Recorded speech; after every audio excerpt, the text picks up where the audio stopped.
आपण बनवत आहोत संक्रांती स्पेशल चिक्की. त्यासाठी आपण घेतोय अर्धा वाटी अनपॉलिश तीळ. ते आपण छानपैकी रोस्ट करून घेतोय. ते रोस्ट झाले की आपण एका प्लेटमध्ये त्यांना थंड करायला ठेवतोय. त्याच वाटीने आपण घेतोय अर्धा वाटी शेंगदाणे. तेही छान रोस्ट करायचे आहेत आणि गार होण्यासाठी एका प्लेटमध्ये आपण ते काढून घेणार आहोत.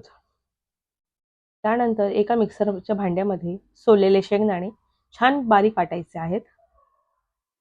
तसेच तीळ वाटायचे आहेत आणि या दोघांना एकत्र करायचे आहे. त्यामध्ये आपण घालतोय कोकोनट पावडर, मिल्क पावडर आणि हे छान एकत्र एकजीव करायचं आहे.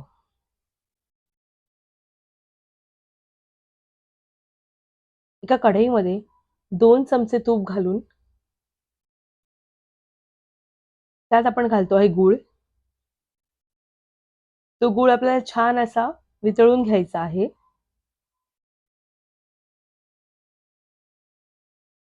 गूळ वितळला की त्यात आपण घालतो आहे हे सारण. छान मिक्स करून घ्यायचं आहे.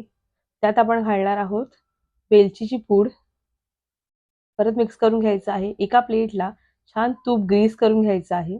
त्यात हे सारण टाकून वरून पिस्ते घालायचे आहेत.